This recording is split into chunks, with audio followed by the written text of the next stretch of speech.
Everybody, welcome. Yes, it is another Friday news lunch for the Bucks County Beacon. I'm Kevin Mahoney, and each week, we serve up the week's top stories affecting our communities and the nation. But this week, I'm riding solo. Yep.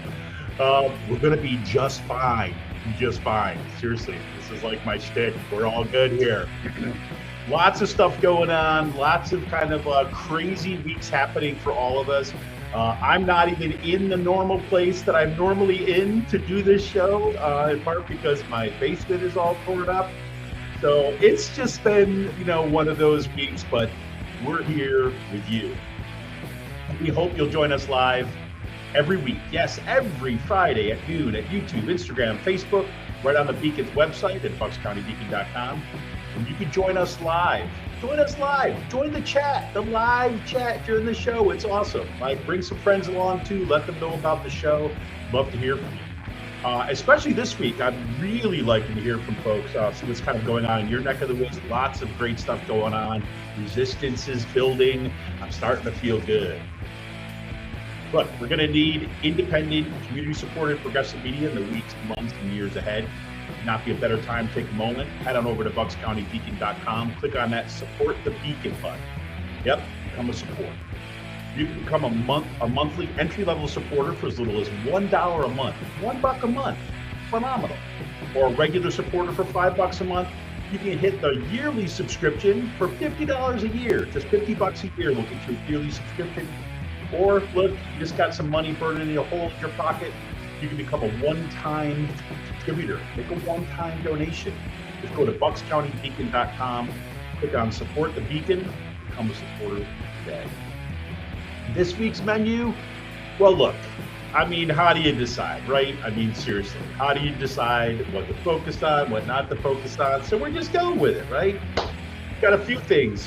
This is brand new as the big build-up for this one. Trump signs an executive order designed to dismantle the Department of Education.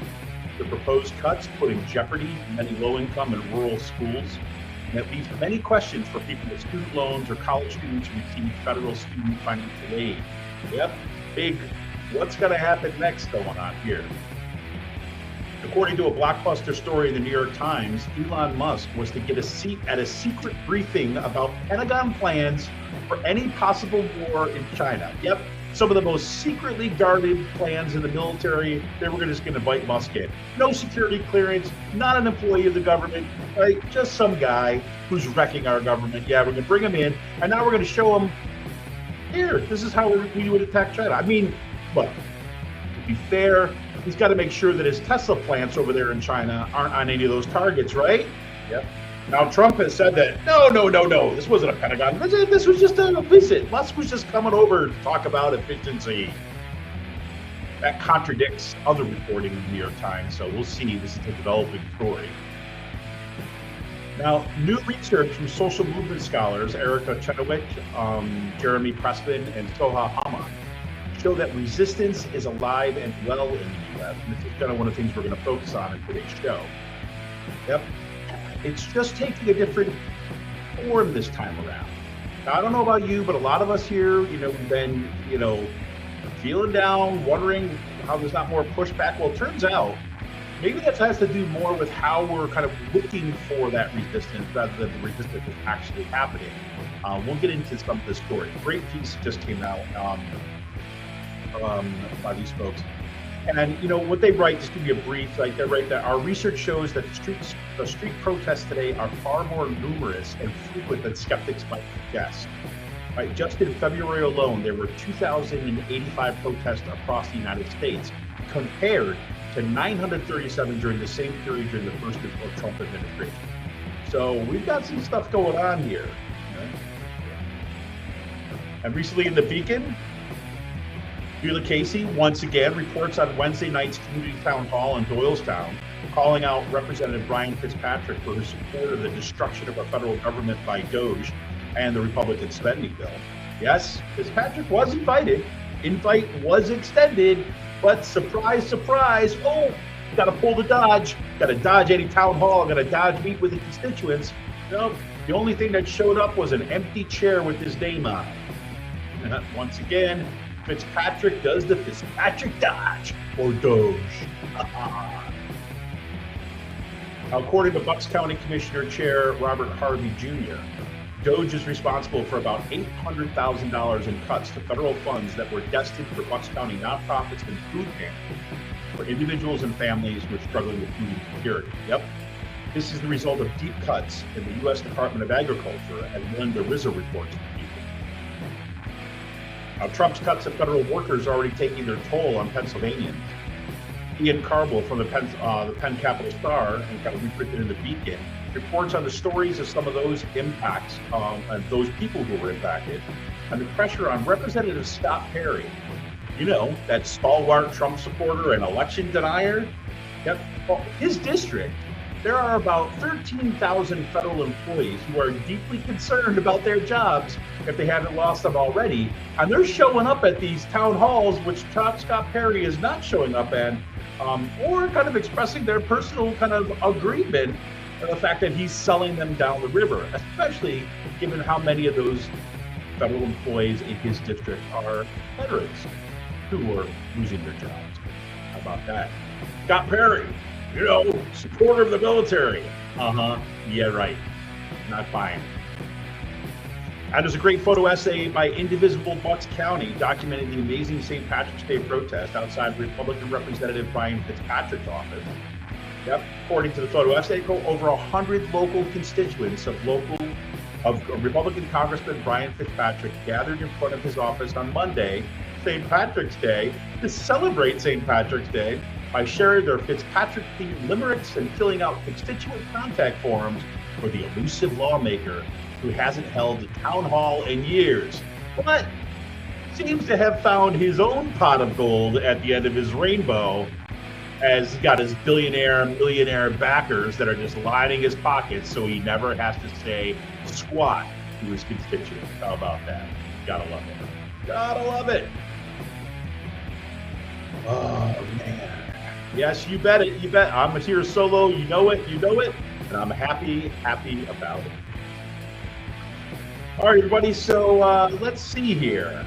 Where are we going to start? Well, look, there's a few things I thought we could kind of dig into a little bit today. One of the things that I do want to talk first about what's with the Department of Education, because I've got this feeling that this is going to encourage a really next level response from people and communities, right? Because what we're seeing in these cuts to the Department of Education now, the executive order that Trump signed last night, of course, he cannot, at least constitutionally, he cannot just eliminate or shut down the Department of Education entirely, right? Because it was established by an act of Congress. Now he's got some senators, he's got some people that are going to introduce some bills that are going to try to get Congress to go ahead and dissolve it.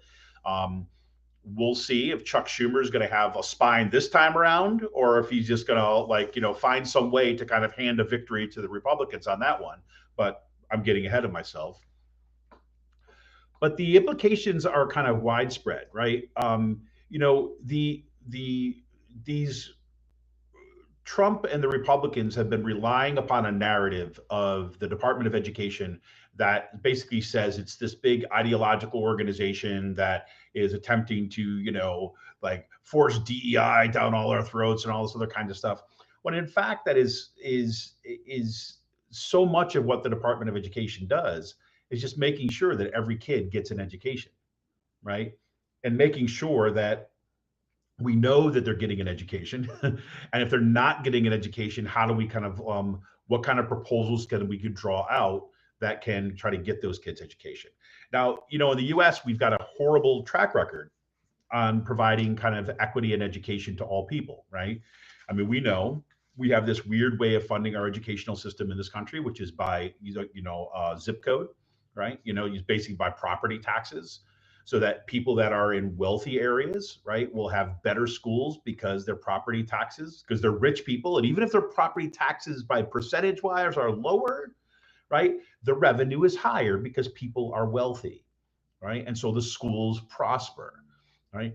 Once you start getting into kind of poor communities, rural communities, right, the property values are not there, right? So even, to support the kids in those schools, they're just, I mean, yeah, you can try to do a 25% tax rate, property tax rate on local folks. But if you're talking about in areas, I mean, I'm thinking about, for example, up by Ricketts Glen, right? My wife has some family kind of up in that area. And so we spent a bunch of time up there. And I'll tell you right now, is those folks, you tell them about 25% taxes. I mean, you're basically, you're trying to bleed a stone, right? I mean, it's either you're going to have a high tax rate, which is that it is going to be even that much more of a burden of people who are not making a ton of cash, right? Or you're going to have to find some other way of kind of funding those schools, and that's where these programs for the Department of Education really kick in, right? There is a this quote, this one article from NPR, for example, where this I think it's an administrator. I should pull it up at the minute, but there's an administrator in some of the schools that was basically saying, it's like, look, in a rural town, right, where you might have a graduating class in some rural areas that are like, 10 students, especially at the elementary level, right? It might be 10 students. And those 10 students are coming from like all over the place, right? So that they even have to be bussed in for that. So that's a costly endeavor to ensure that those 10 students are going to get the education that they deserve, right? But supposedly, right, at least under Pennsylvania's constitution, you're supposed to have equity in education, so that you have to find a way, right? And get, yes, there's been a Pennsylvania Supreme Court ruling that has shown that Pennsylvania has been failing in living up to its own constitution when it comes to making sure that every kid in this state, this Commonwealth, has got a proper education. But I get ahead once again. That's another day. But what kicks in are some of these federal programs, right? In particular, with rural programs, about how we actually help fund them. And you have some, these programs that basically kick in order to do this. So, for example, the Rural Education Achievement Program, or REAP, right, is one of the programs, and this is from an NPR article, right? It awards money to low income and rural school districts. So more than a quarter, right, of the country's public schools are in rural areas. And while REAP is a fraction of the size of Title I, we'll talk about Title I in a second, right? That it makes a huge impact in those here. Here's this quote of saying, this is from Amy Price Zano of Virginia Tech's Center for Rural Education. And she says, quote, we work with school districts that have 10 people in a graduating class. So when you're talking about enough money to get one student who needed a paraprofessional to walk across the stage, a little bit goes a long way. Right, the federal grants pay for things like school staff salaries, supplies, technology, tutoring programs, and a range of basic services that low-income schools may not otherwise afford. Right, so when you're talking about, it's a great example. And I was thinking about, I've mentioned this before on the show and stuff. My sister is kind of mentally disabled. I mean, she's pretty highly functional for what's going on. But I grew up with all sorts of kids with disabilities, and some of those kids are not going to be able to kind of get up from their chair and walk across the stage by themselves, right? They're either in wheelchairs or they've got other things that they need some assistance, right? And again, if you have a large, wealthy school district, having someone come up and help that kid, right, and work with that kid, that's not going to cost, you're working more kids and all that kind of stuff. It's going to seem like, okay, that's not a big deal. But if you're in a rural area, to have somebody there for that kid, right, that costs money. It costs money in many of those school districts that they just do not have, right? So that's kind of, that's really important. Another kind of aspect of what's going on in the Pennsylvania Department, I'm not Pennsylvania, but the Department of Education, is having to do with cuts in Title I programs. Now, Title I programs are there for kind of poor districts, right? And that's kind of like, so you see those, across the area. Those could be in smaller cities. Those could be kind of like, in I think Center City, Philadelphia, for example. They could be major cities in some of the areas that do not have, in poorer areas of cities. And that is dependent upon, getting this funding for the Department of Education to kind of help assist with those schools, right? That once again, you might have a lot more students, right? You have a different problem than you have in the rural districts, of course, right? And especially kind of like in really kind of compact cities where you have lots of students. Like the problem is kind of how do you actually find a ways to fund like an education and actually not just like warehouse kids, right? Because yeah, you can send all those kids to school and pack them all in a gymnasium and have them kind of fill out forms all day, but that's not a real education. We all know that, right? So you have to have reasonable class sizes and all that stuff, and so that's a whole different other problem. That's where Title I comes in. And what they just did with because there's these Title I programs and the REAP programs, in a sense, are kind of congressional acts and part of congressional programs. They may not, or they're part of these programs. They may not be able to just eliminate them right away, but they do this thing in these cuts. The Department of Education is they cut the National Center for Education Statistics. Right? Why is that important? Right? So there's gathering statistics. Yeah, those statistics in part are kind of measuring things like how are kids doing in school? Are they getting the resources that they need?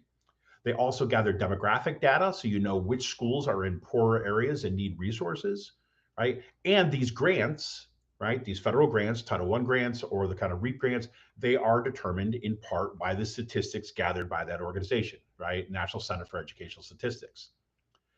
They're going to take down the plan under these cuts, right? Under this new order that was just there, is to basically start to reduce the size of the Department of Education. And with the National Center for Educational Statistics, to give you an example, they usually have about 100 people that are there to try to kind of like make sense of these statistics, gather all this stuff and all that kind of stuff. And apparently they're going to be dramatically reducing, if not completely limiting, the size of that workforce. So, I mean, that's just insane, right? I mean, it's the kind of thing that you've just gotta shake your head at. And it's this kind of misdirection, right? Because they're saying, well, look, he can't really shut down the Department of Education. They're still going to kind of operate and stuff. They're just getting rid of the waste, fraud, and abuse. That's what they keep on talking about, right?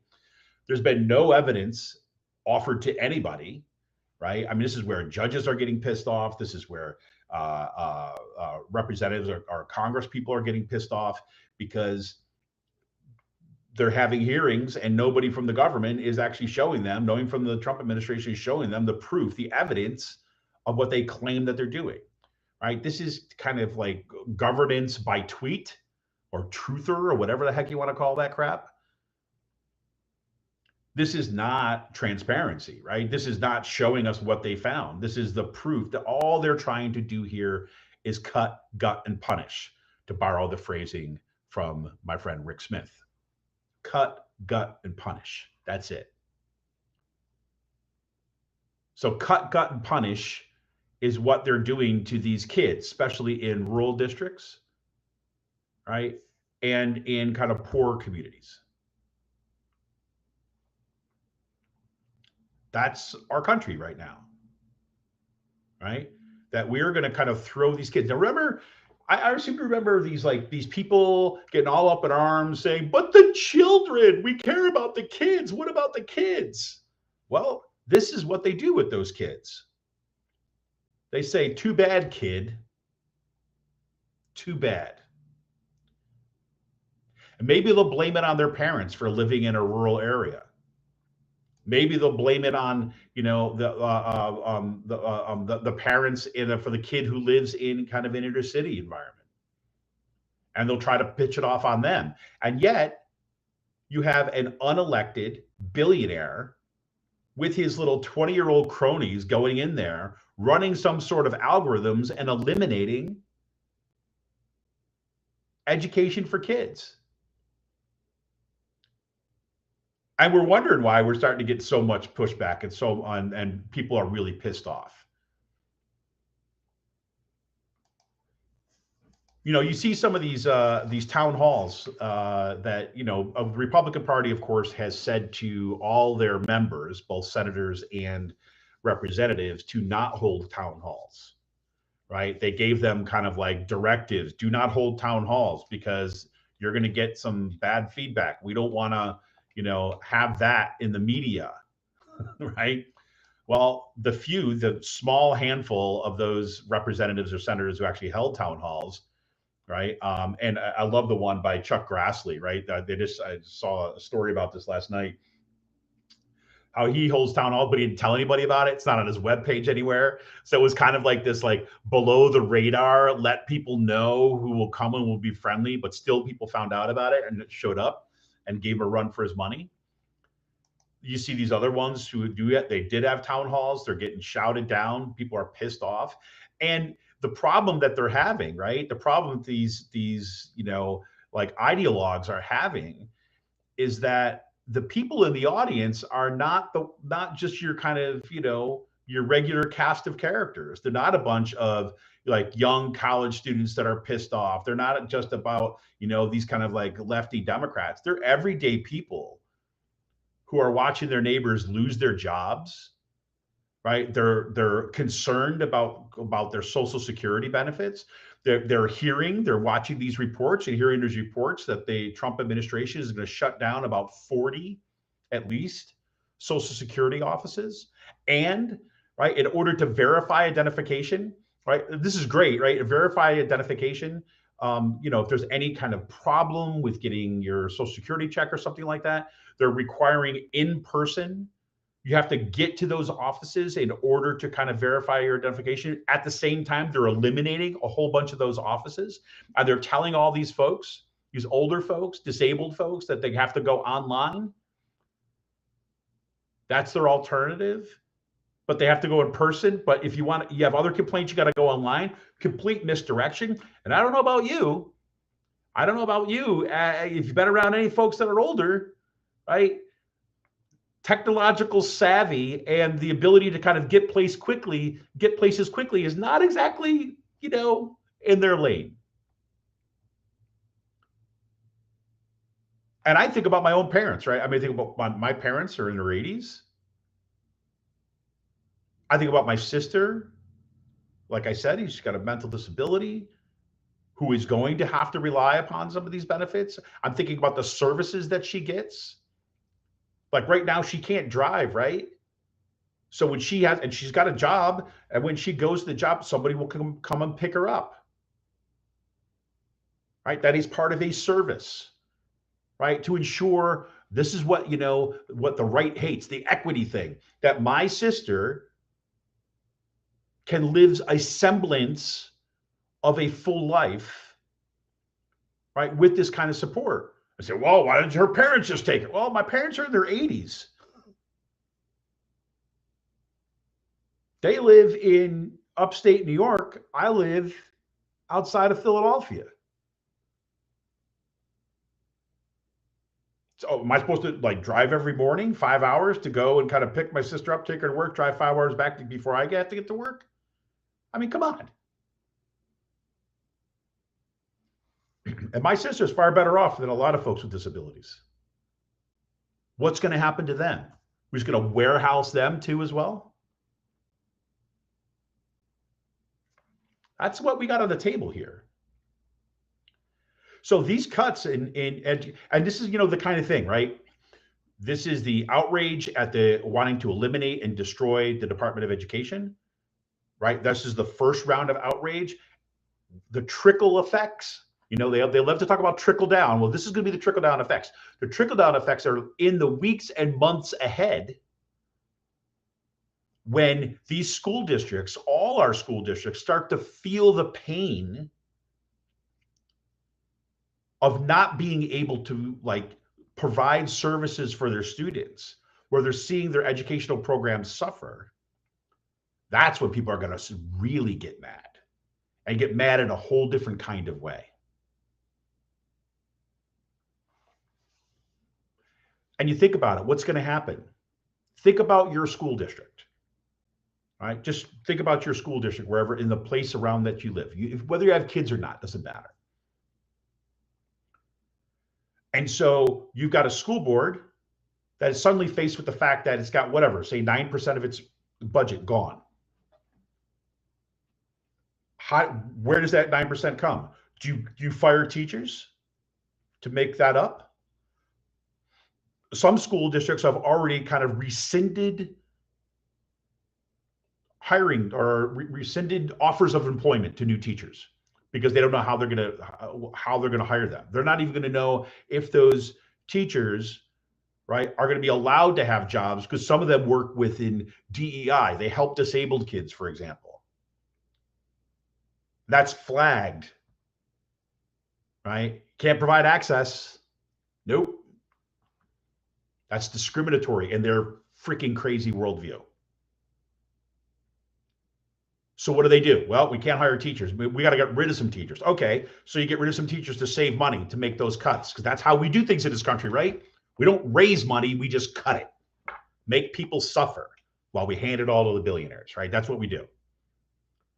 So then they're going to cut. So now your kid, and you know, if you got a kid in the school district, your kid is now, instead of being in a class of 25 students, which is already too big if you ask me, instead of being in a cut for 25 students, is now in a class of 35 or 40 or 45 students. You think your kid is going to get the same quality education with 45, 40, 35 students in that classroom? Hell no. And exactly, yes, they're getting rid of arts and music. That's going to be the other lines of cuts. That has traditionally been it, right? Well, what are we going to get rid of? I think of my daughter. My daughter is in theater. My daughter is in band. My daughter is in jazz band. My daughter is in strings.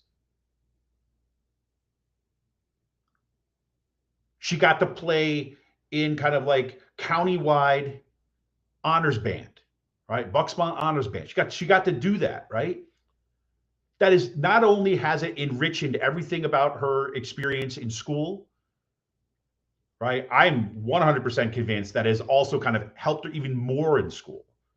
And she loves it. But school districts are looking at, well, what are we going to do? Everybody says math and science, math and science. So we're going to basically make everything else. Yeah, parents, you got to do it on your own. Sorry. You want your kids to play an instrument? Private lessons, right? You want them to come to school? They're going to have to pay the teachers to come to school to have a band, right? That's just messed up. Because you think about what those programs do, art and music, what they do and how they operate, right? Not every kid knows that they like art. Not every kid knows that they like music from the time that they're born, right? Not every parent, this one included, right, has skills in music, right? But their kid finds out they really love it. And how do they find that out? It's not because it's magic and it comes down from heaven. No, it's because they get a chance to try, right? They get a chance to kind of play around with that stuff. And that's what art and music programs could do. And again, we could talk about all the other research that goes into making sure that those programs are in other words, that shows that art, being art and music and all that kind of stuff, actually benefits them in all the other kind of quote unquote academic subjects. But yep, traditionally that's what we do in this country, right? Can't afford it? Well, we don't want to raise taxes because we've been told the taxes are the boogeyman. All right, taxes are the evil thing. That they're not like, you know, taxes are not the dues that you pay to be part of a functioning society. No, they're not an investment in our future. They're not an investment in the sustainability of our society. No, they're burdens, right? They're evil, right? It's all been constructed in that way. It's all been constructed in that way. So that when you go to a school board that's going to go to their community and say, look, we want to preserve the high quality education in our school district. You know what we need to do? We need to raise taxes because we got these cuts from the federal government. What do you think is going to be the response in your school district? People are going to be up in arms. No, rah, rah, anti-tax. You're trying to blah, blah, blah, blah, blah. That's what's going to happen because we live in a society and a culture that has been conditioned to have that response. And in so many school districts, the people in those communities cannot afford a significant more because we've degraded work in this country. Wages have not come up at all with productivity. All the productivity, all the gains from productivity and stuff that we've handed over to the billionaires. Where do you think the billionaires came from? It's like decades long wage theft, if you ask me. So we have people that are working longer, working harder, getting paid less, have been conditioned to have this kind of anti-tax freak out every time we talk about an investment in our future or anything we call a society. So there we have it.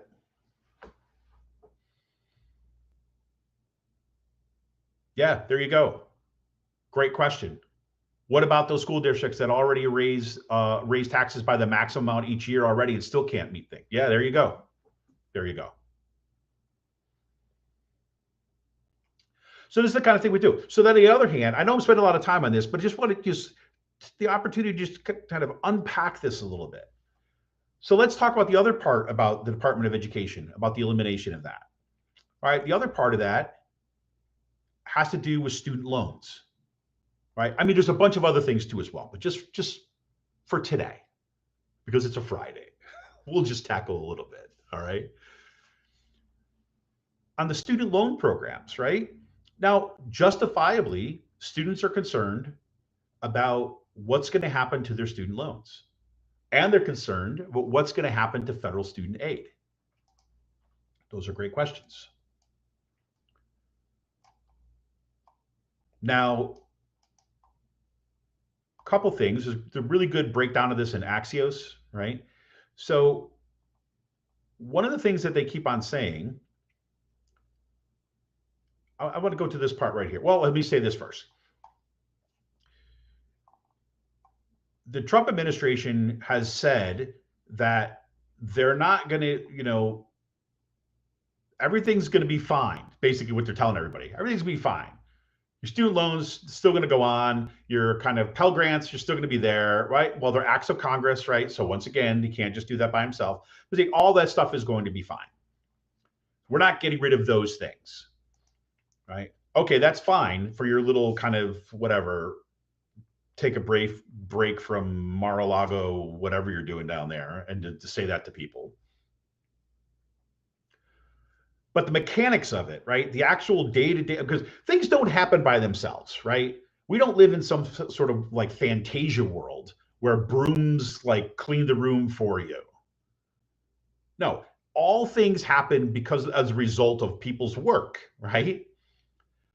So it may be true that you're not eliminating like the federal student loan program, but it is also true that you're eliminating the workforce who's responsible for overseeing those programs and dealing with issues that come up.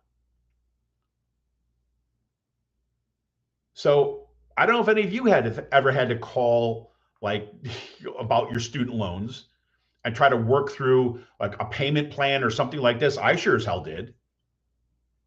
It's not fun, right? Right? I mean, once you get past the shame of realizing that you cannot pay your student loan payment, once you get past that, you actually call them because you're like worried that somebody's gonna, your credit rating is gonna tank, right? And they're gonna come for you, right? It's like you start thinking when you start, oh, what am I gonna do? I don't have that in my bank account. What am I gonna do? And so you call them, you try to arrange it. And those people on the other end have difficult jobs. They've got lots of people that are dealing with the same problem and they're helping you out. And they helped me. So what are all those students now who have more debt than I had, right? Who have a more range of issues of kind of like educational options, right? Whatever, than I did. And they're going to call up and there's nobody there to answer their phone. And guess what? I don't think AI is going to really help them out. So there's that level of things. But there's also this thing is that there's a recognition, and the Trump administration has already said this, is that, well, we're not a bank, he says, right? The Department of Education is not a bank. So what that's implicit in that is that the people who should be handling this kind of federal loan program are banks, right? What he's leaving out of that equation is for-profit banks. The promise of the student loan program, which, believe me, it's a promise that has never been fulfilled, except for its very early days. But the idea is that you have a federal guaranteed student loan program so that one, the rates remain relatively reasonable. And number two, right, it's going to be guaranteed. You're able to work this out. This is part of what you're going to do. You're not going to have like private people profiting off of you. Nope, you're just going to be paying the kind of the fees that it takes in order to kind of maintain those things. But we've slowly, thanks Obama, again for this one, slowly, he did some good things, some bad things in this stuff, but slowly moved over, right, the management of our student loans well over to the folks, right, in the private sector, private banks. More and more students are not able to kind of get what they need from the federal student loan program and have to take out private loans, for example. And now you're in the land of sharks, right? Now you're in the land of the big banks because those are the ones that are in the business of it. And so he says we need to shift this to someplace else. Wants to shift it to some other agency that does not have an investment in education, has only investment in what? Money?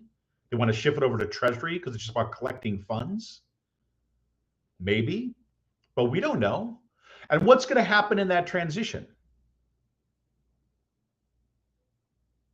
What happens to the actual mechanics of paying that debt? Trump has already gotten rid of several different kind of loan forgiveness programs or repayment plan programs that were designed to kind of like assist with the burden of repaying this kind of student debt, because we decided again as a society that this is how we want to fund education, that education is some sort of kind of consumer luxury consumer good as opposed to something that is about building society and investment in our future. Okay.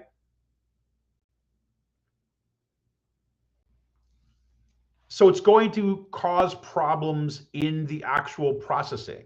There's even mention, for example, this Axios piece said, look, there could be during this transition when they're shifting it to God knows where, there could be slower processing times for loans, applications, and payments, and the potential for more administrative errors. All three of those things are going to be passed directly upon to the borrower, right? Think about it like this. You're applying for a loan, you meet all your deadlines, it's not getting processed on time, and you got a university or college that you are going to enroll in, but you can't pay the bill because that hasn't been processed yet. How long do you think those colleges and universities are going to wait before they say, I'm sorry, we need payment?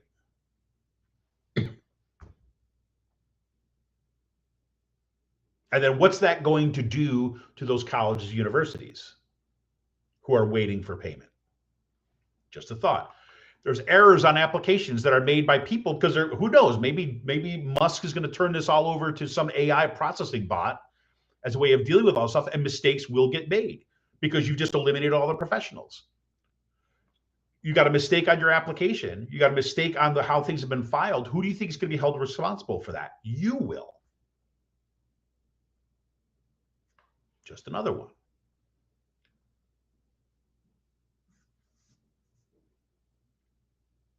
And then they say it's possible there could be a pause in borrowers' payments for a period, right? But they would eventually still be due. Now, you remember during COVID, right? You had that pause on student loan repayments. What happened? Right? They were paused, but the interest did not accrue. It was just a hard pause. How much you want to bet that that's not going to happen again? They're going to say, look, while we get this reorganized, you're not going to have to make your student loan payments. And in the background, all those private for-profit folks are just clicking in the interest, and you're going to end up owing more in the end. You watch.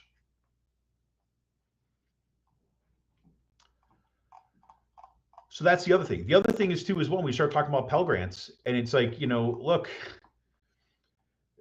Pell Grants, again, are things that are a congressional act, so Trump cannot eliminate them per se, but you're going to run into the exact same issues.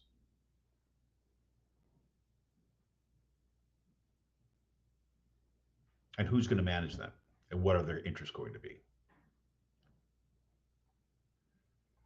We should have learned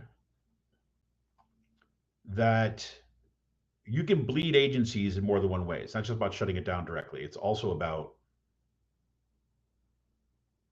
defunding it to the point where it doesn't function properly. And we all pay the price of that. I don't care what you're talking about. You've experienced this in the private sector too as well. right? You go to your local grocery store, they're replacing people with these like self-checkouts. They have one person managing something like 15 self-checkout things in some stores, and they're running ragged trying to help all these people. And who ends up with the burden of the errors and the problems of that system? You do. Trying to find places to put your cart while you check out of the groceries because you can't go to a lane with a person because you came too late in the day and they do not have anybody in those lanes. You pay the price. It's your time, it's your anxiety, it's your stress, and you have to do that because we've decided, somebody's decided that we're going to replace people with machines, right? Same principle. We see this in all aspects of our lives.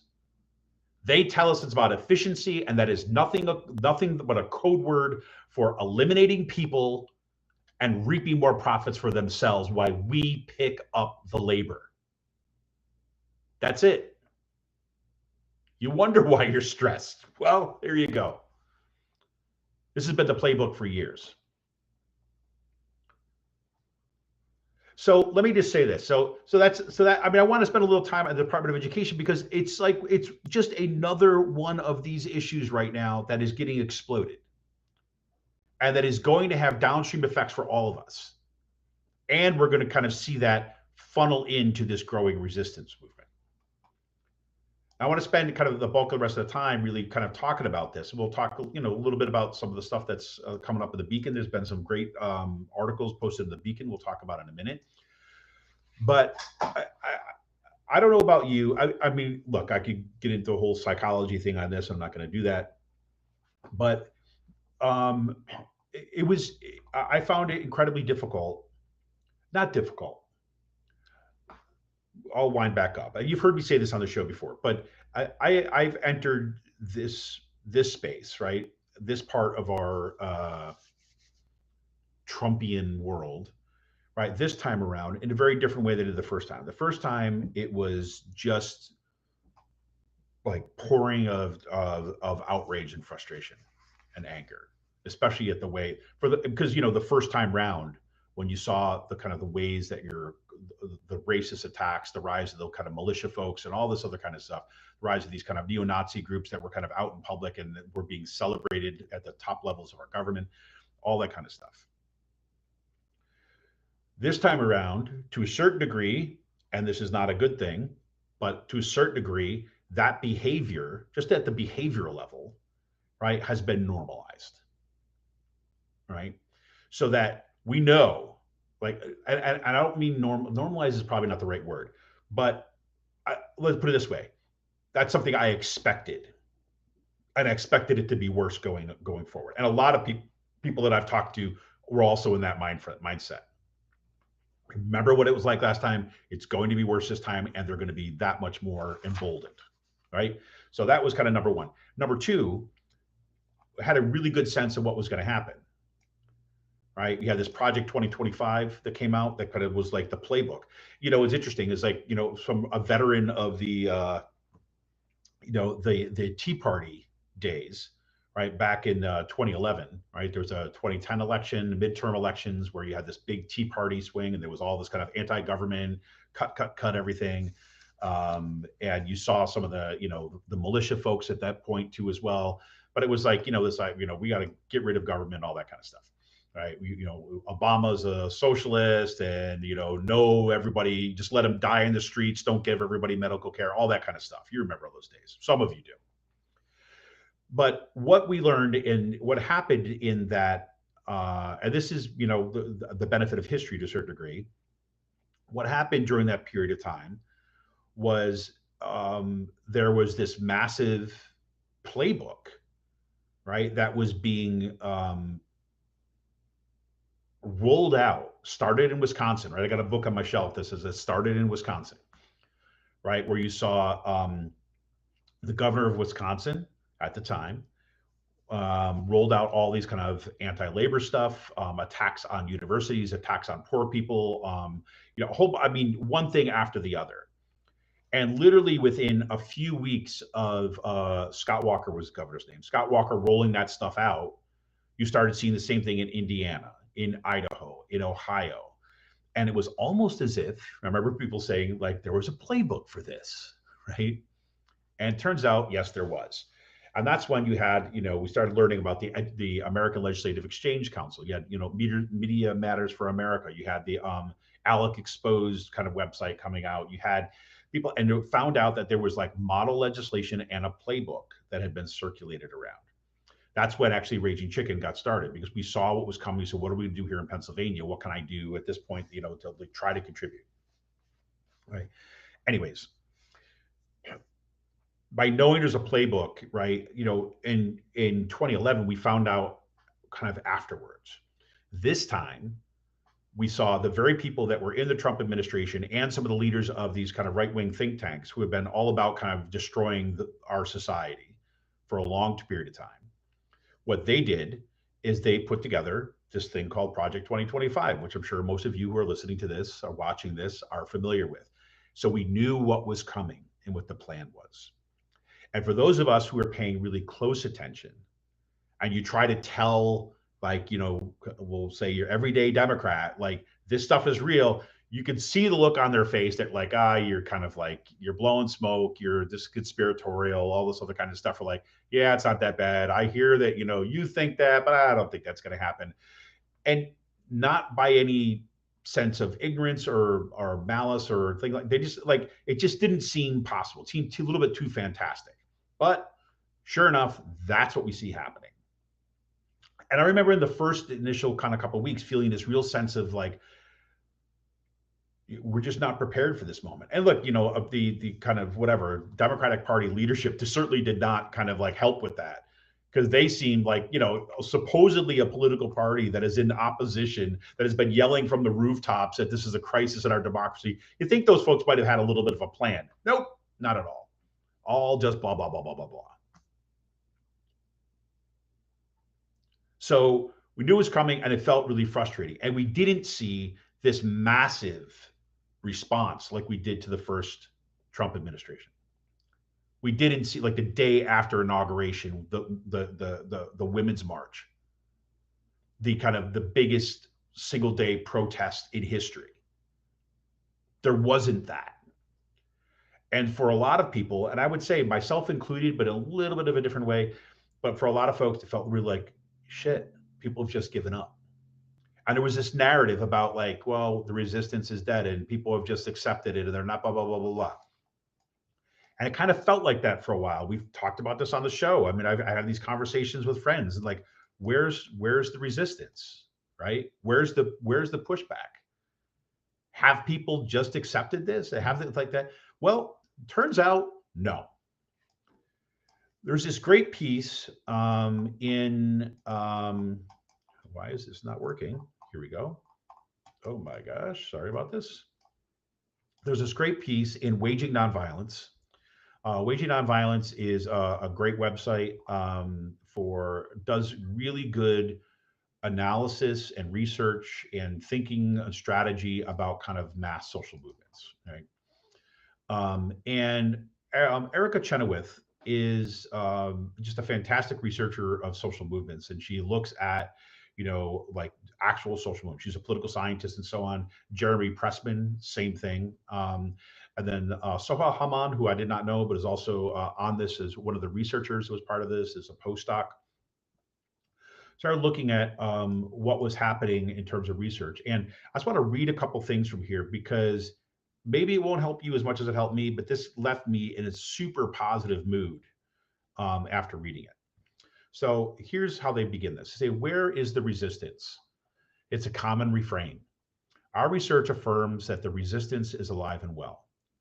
Many underestimate resistance to the current Republican administration because they view resistance through a narrow lens.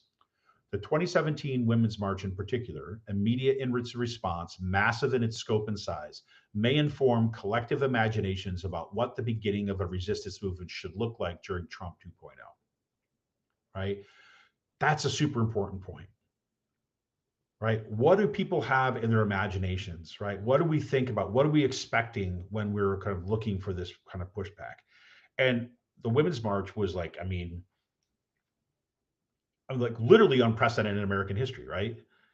And I think I wouldn't say I was consciously waiting for that, but I think somewhere in the back of my mind is like looking for that kind of stuff going on, and wasn't seeing the calls for organizing, wasn't seeing the calls to kind of show up at particular, that stuff wasn't happening in the same way.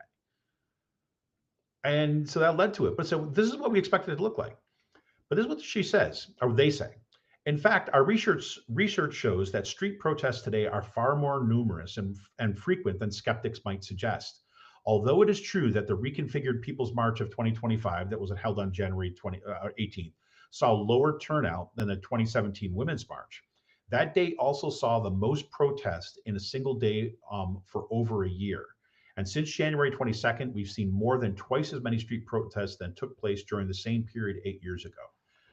So here's the cool thing. What was happening, it's like it's showing, and I remember talking, I mean, I've said these words myself, right? The resistance is local. People did not go away. People did not feel like, it was over. But people were engaged at a local level. People started turning back and doing that work of organizing, just like we said. Right? We kept on, we would say this. People see all over the place saying, yeah, we need to get back on the local level. Well, if you're in Bucks County, you know that a lot of what was happening at the local level were in the school boards, right? Tons of work that was going in or organizing at the local level was in the school boards, in the school district, was in local politics. Many people stepped up to run for an office during that period of time. I was one of them, judge of elections.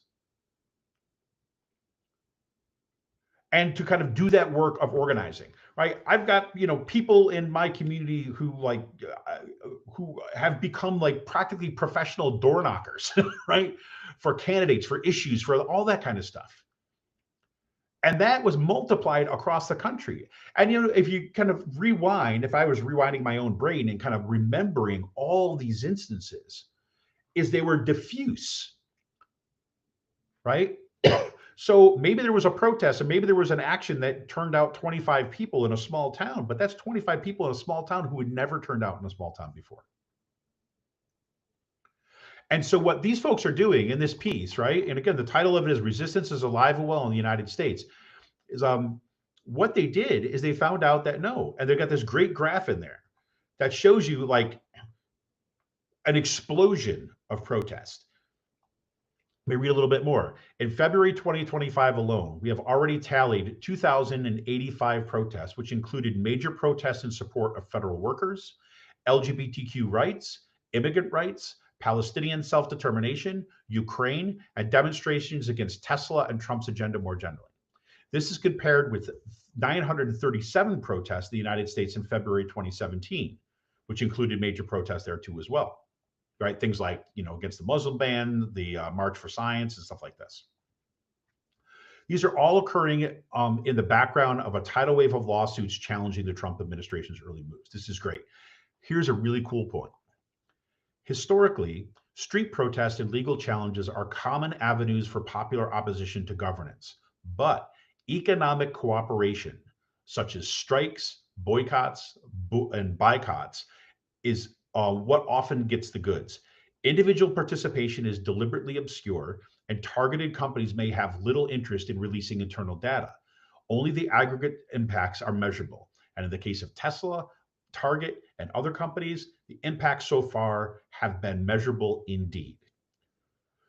In other words, when people start to kind of non-cooperate, saying, I'm not participating in this kind of stuff, I'm going to withdraw, whether it's my labor or whether it's my money, and I'm doing this in mass, that's when you really start to have this impact. There's a reason why we've heard calls for general strikes, for example. We've heard that. Read a little bit more. This shift towards non-cooperation over large-scale protests may be strategically wise. This may be a good idea, they're saying. In 2017, many who attended women's marches remained deeply engaged in civic activity, funneling into groups and coalitions like Indivisible, Swing Left, Run for Something, Fight Back Table, and the like. People who aligned with Indivisible and groups like it were almost certainly responsible for saving the Affordable Care Act in 2017, largely through pressure on elected members of Congress. The MAGA faction had not yet consolidated control of the GOP, and within a year, the quote-unquote blue wave flipped the House in the 2018 midterms. Under such conditions, protests and political pressure made a lot of strategic sense. Those groups remain and still remain active today, but today's political terrain may call for a more muscular strategy, right? Runs through a bunch of the context, which you already know. In the face of such changes, the public's most powerful options are often withholding labor power and purchasing power. Calling in sick from work or school, refusing to buy and stay at home demonstrations are notoriously difficult to police. Last month, an inestimable number of people participated in such actions to highlight a Day Without Immigrants Day. The prominence of billionaires in the administration and populist anger toward them might make this approach even more viable in today's climate. Anti-authoritarian movements of the 20th century, in these movements, economic non-cooperation, more so than protests alone, was a coordinated activity that split elites and made way for democratic breakthroughs. So what they're basically saying is like, look, you've got a network and organizations that are still going from the last administration, like Indivisible, right? Kind of like Run for Something, all these organizations that are still there in that civic participation. That's a great network upon which to build, right? And now you're talking about non-cooperation. We're seeing the Tesla protests. Like, I mean, the Warminster ones, right? Warminster, I mean, the growing protests, encouraging people not to buy this, withdrawing this support for that brand. The memes that are emerging, right, as a way to kind of tarnish that brand. What do they mean about this non-cooperation? Where does that split elites? Well, you have, the CEO, right, owner, like Elon Musk, destroying the government, doing this stuff. But then you have like actual people who work at Tesla, right? Not the billionaire at the top, but the actual engineers, the actual designers, the actual people that do that work and build the Teslas. And then you have the CEO or the board of directors and stuff like this who are charged with overseeing the health of the company. And you're starting to get the first cracks there of people saying, well, maybe he's not so good for the company. We were doing pretty good there. We were on ready to dominate this market. And now people are selling their Teslas. They're flooding the market with used Teslas. They're protesting what's going on at the Tesla dealers. And the stock is tanking. I don't know how many of those people, the board of directors of Tesla, are as ideologically committed to nut job conspiracy theories as Elon Musk is. But I would guess that they're not as committed as he is to tanking everything for his own kind of like personal joy. I think they're interested in that company. Tesla sales in Europe fallen off a cliff. Tesla was just kind of like uninvited from a Canadian auto show because they were worried about safety, right? That's non-cooperation. We have been seeing massive amounts of strikes, huge number of strikes, new organizing efforts happening, Starbucks among them. And we see kind of people in their workplaces organizing and pushing back. This is good, right? And so, even as all the algorithms have been changed on social media, so it's harder to see some of this stuff, like the everyday instance of it. This was such a confirming thing for me. This article was so confirming for me to be saying, no. People are showing up and increasing numbers. So check it out. It's a great piece. It's called kind of waging nonviolent, it's called Resistance is Alive and Well in the United States. I'm just going to drop a little a link into, I'm going to do a little bit.ly link for resistance.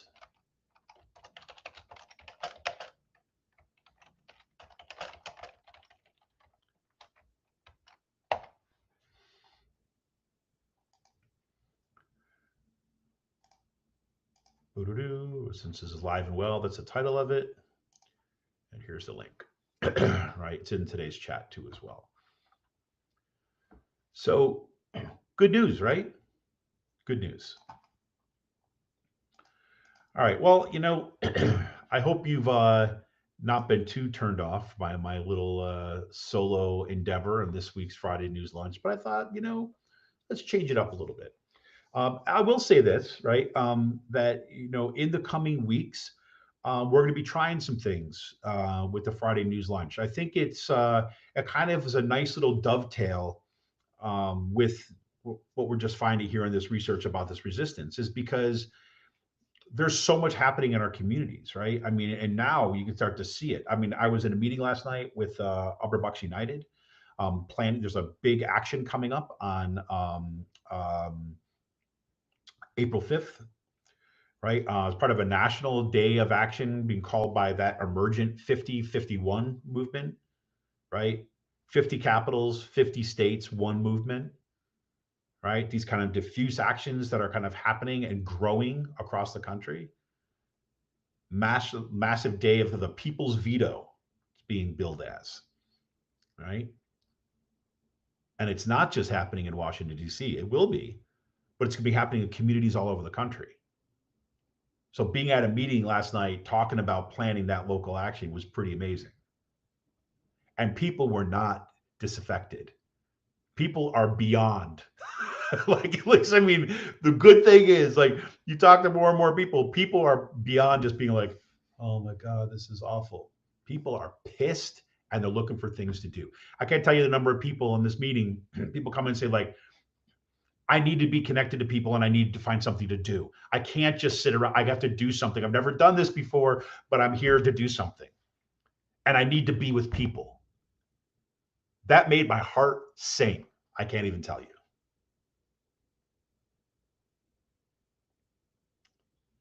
So that's happening April 5th, right? April 5th, day of action happening around the country. I'm going to pull this up for you. Of course, I did have it up before, but I'm just going to drop this. This is the 50-51 website that you can check out. And they have information on, you can go ahead and click on find an action. Tells you April 5th is the People's Days veto. They're working with Hands Off, right? Hands Off is like, another organization, say Hands Off Federal Government, working with them, working with folks that organizes the Women's March for these kind of like national mobilizations. Pretty freaking amazing. On April 17th, you have a national day of action in support of higher education, right? Because we're seeing that the movements that are happening was just a big action in support of public education this past week, like AFT spearheading that. Now we're gonna have National Day of Higher Education that's gonna be happening on April 17th. Lots of cool stuff going on and people getting mobilized in those communities. The great thing about this, and why I wanted to highlight that article from about resistance, about kind of the non-compliance, about the non-cooperation stuff, is because people right now seem to me to be highly motivated and thinking in terms, not just in terms of electoral politics, but in terms of people's power. That's the language that I keep on hearing people say. This is a day of people's power, not of trying to get somebody elected. And every single one of those people who says that is also concretely and unshakably aware that they need to actually get rid of these kind of toxic people in our government, right, in the next election. But they're like, we're not waiting 2 years. The crisis is now. Pressure now. Pressure in local representatives, pressure in terms of like showing up. And the other aspect of, what I'm just loving about these movements right now is that you're showing people in communities that it's okay to be part of this, that this is normal. Normal isn't sitting by and watch your country be torn apart. Normal is standing up for your country. Normal is not allowing the normalization of fascism to creep into our everyday life. Normal is people standing in defense of a free society where everyone is welcome. And what's also awesome is that you see the people that are doing the organizing, and it's not just like, it's not going to be easy for these right-wing folks to kind of like show pictures of like punk rockers and hippies, because that's not who people are showing up. Yeah, there might be a few of them there too, but people are coming.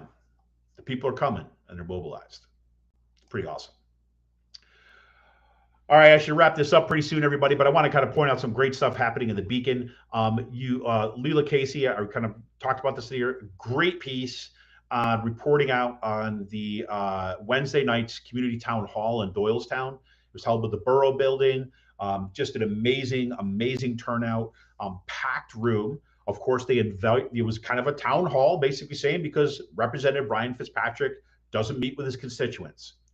The only time he meets with any quote unquote constituents is if he's down there at the Newtown Athletic Club or at the little building next door to it or whatever, kind of like with his main donor under the protection of private property to be able to meet with hand-chosen people. Yeah, they'll go for that. But he won't show up to talk to his actual constituents, right? Nope. He'll put on his little pouty face. Put his little pouty face with like, well, I do hold these telephones, blah, blah, blah, blah, blah. No, but the people showed up. And Leila Casey's piece in the Beacon is phenomenal. It kind of like talks about people that went and kind of were there, that showed up for it.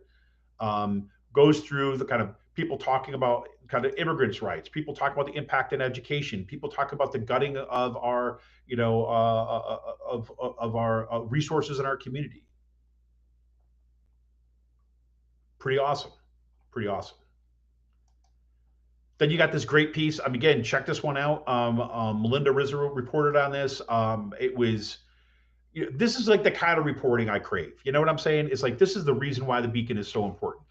So you've got the kind of the chair of the Bucks County Commissioners, Robert Harvey Jr., right, is kind of talking with people, telling people about why that they're going to see the kind of the elimination of $800,000 that was kind of like ready to go to help support, basically to feed people who are struggling with food insecurity.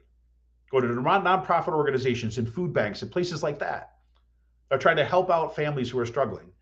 That was just eliminated as part of the gutting of the U.S. Department of Agriculture. How about that? Yep. Great piece also, and this was picked up. The Beacon republished it from the Penn Capital Star. Ian Carble's piece looking at the Scott Perry's district out there by Harrisburg. Scott Perry, you remember, he was the election denier. He's the guy who was the J6er, all that other kinds of stuff. Well, his district also has a lot of veterans in it. It's got a lot of people, federal workers, right? Because just outside the Harrisburg region. And those are the people that are kind of getting targeted by all these cuts. And so Scott Perry, once again, not wanting to show up and kind of face the music from his own constituents as he votes to make them suffer. So how about that?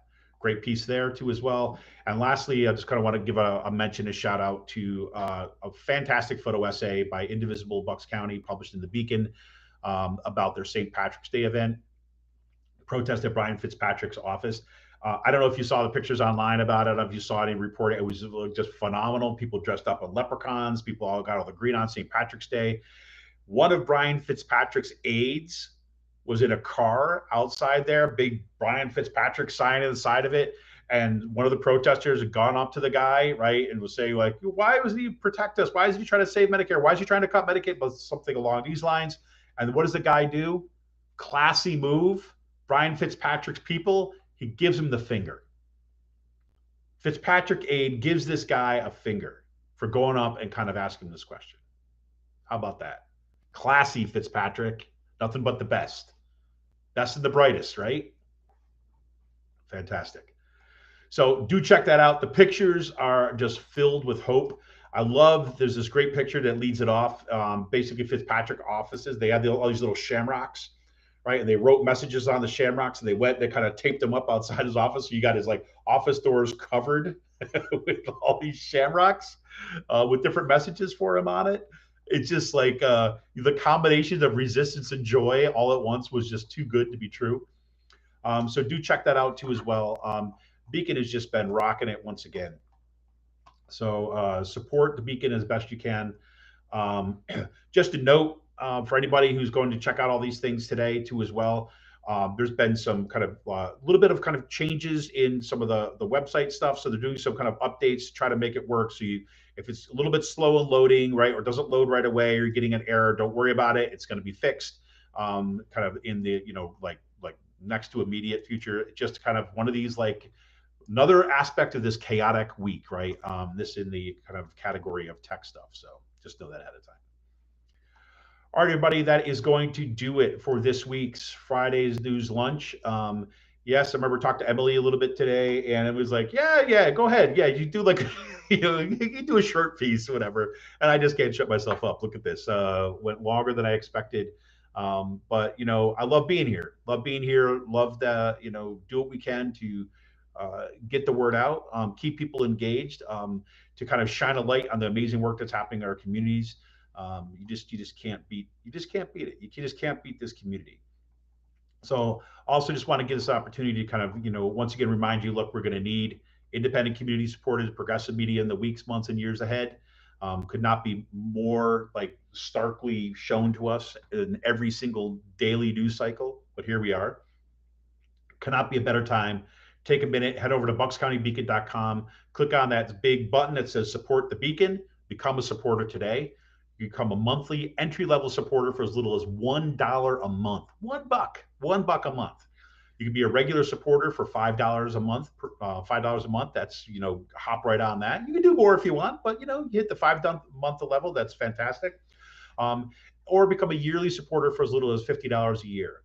You got a bunch of money in your pocket. You say, what am I going to do with this, right? I stopped shopping at Target. What am I going to do with that money? Well, you can head on over to Bucks County Beacon, make a one-time donation. Just click on that button that says support the Beacon and become a supporter today. Thank you all for all the work you're doing out there. Thank you all for kind of checking us out. And thank you all for spreading this around. Share the show. Let everybody else know about it.